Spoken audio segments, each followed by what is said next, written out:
Bienvenue dans cette nouvelle édition du QG News. Voici les titres de l'actualité.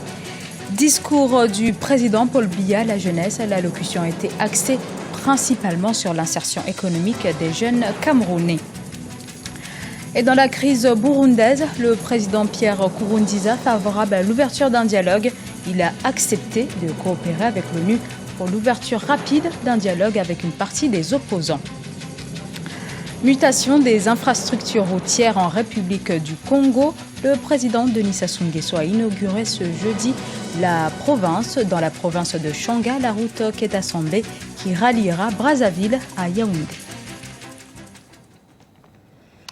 Au Cameroun, 102 milliards de francs CFA, c'est la somme qui devrait être mobilisée pour améliorer l'insertion sociale et économique des jeunes Camerounais. L'annonce a été faite ce 10 février par le président Paul Biya à l'occasion de la fête de la jeunesse. Gratuité de l'enseignement primaire, recrutement de jeunes dans la fonction publique ou encore récompense des meilleurs étudiants sont les principales cibles de ce plan. Gladys Mwamba.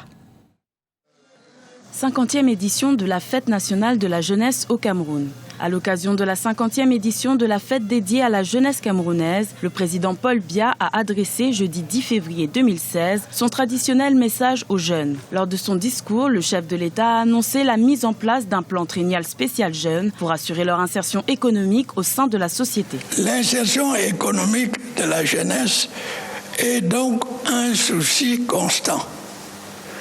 Nos actions vont se poursuivre avec plus de pugnacité afin que notre jeunesse tire le meilleur profit des nombreux chantiers et projets en cours ou en préparation. Dans cette optique, je viens de prescrire le lancement d'un plan triennal spécial jeune doté d'une enveloppe globale de 102 milliards de francs CFA. La jeunesse est la frange de la société la plus importante au Cameroun puisqu'elle représente plus de 50% de la population.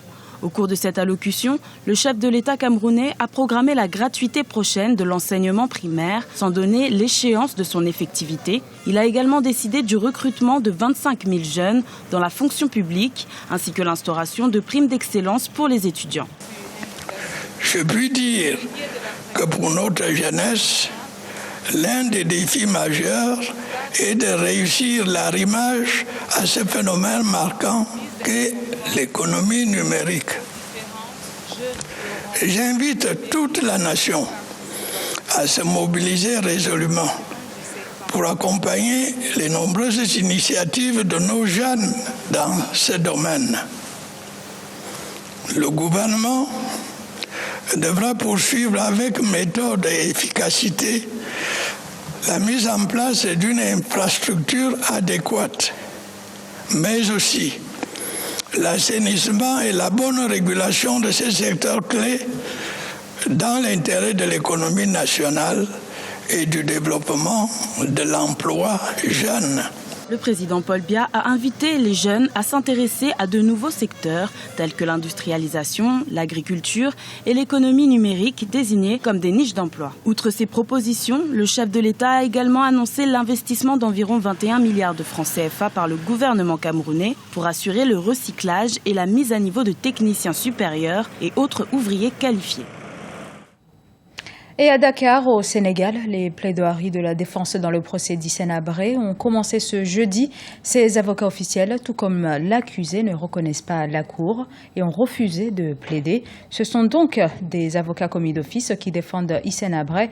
Et ce mercredi, le procureur du tribunal spécial africain avait réclamé la perpétuité pour l'ancien chef de l'État tchadien entre 1982 et 1990, jugé entre autres pour crimes de guerre. Un dialogue qui était jusque-là rompu pourrait bien s'ouvrir entre le gouvernement burundais et une partie de l'opposition. Le président Pierre Nkurunziza accepte de coopérer avec l'ONU afin de favoriser la tenue d'un dialogue. Les violences émaillent le quotidien des Burundais voilà bientôt un an. Violences qui ont fait plus de 400 victimes et contraint à l'exil plus de 200 000 personnes. La reprise de ce dialogue s'avère donc cruciale. Gladys Mwamba. Au Burundi, le président Pierre Nkurunziza a accepté de coopérer avec l'Organisation des Nations Unies pour favoriser l'ouverture d'un dialogue avec les opposants. Objectif, mettre fin à la crise politique grandissante dans le pays depuis avril 2015. La réélection en juillet 2015 du président Pierre Nkurunziza pour un troisième mandat avait soulevé une vague de contestation dans le pays. Je crois que tout le monde dit qu'il y a un problème grave au Burundi et que le déni n'est pas la solution. Le discours officiel, c'est que tout va très bien à part quelques quartiers contestataires.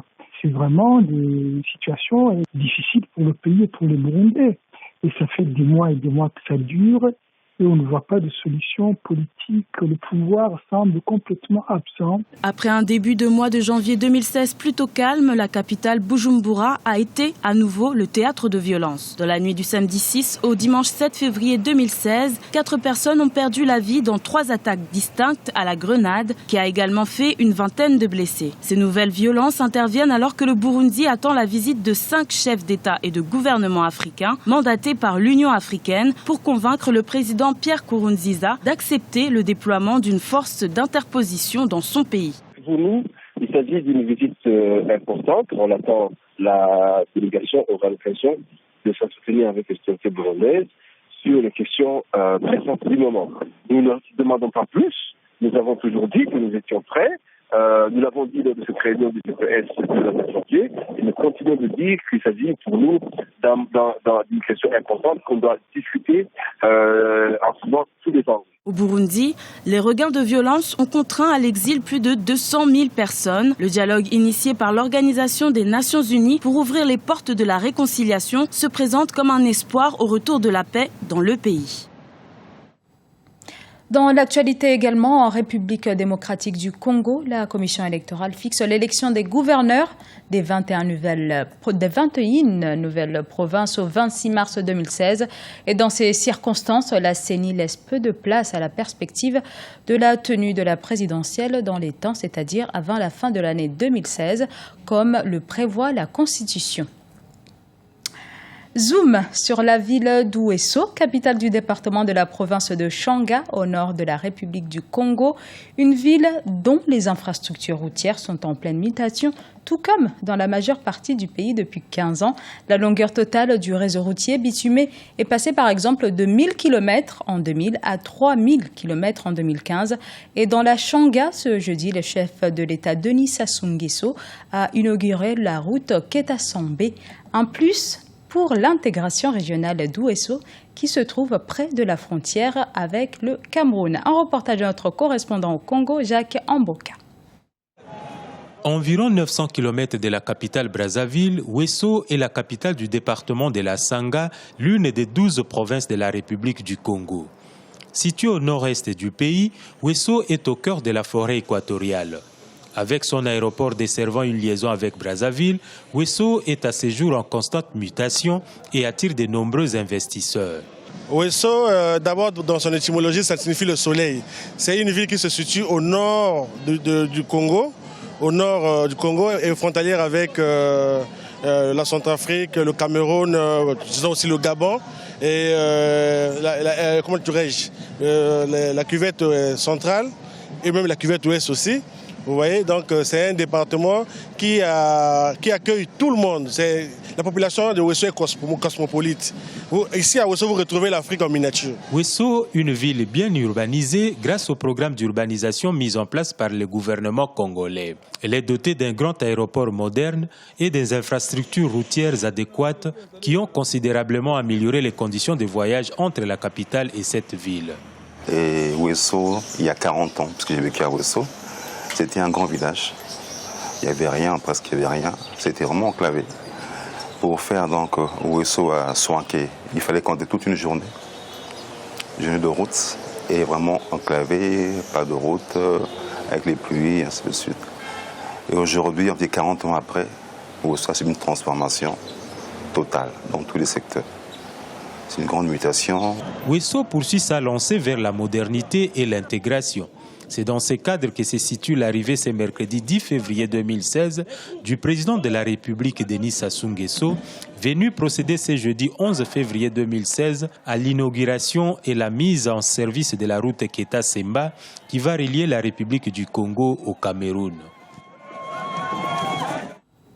Ce journal a été réalisé par l'ensemble de la rédaction. Nous vous remercions pour votre fidélité. Dans un instant, une nouvelle édition de l'actualité sur Africa 24.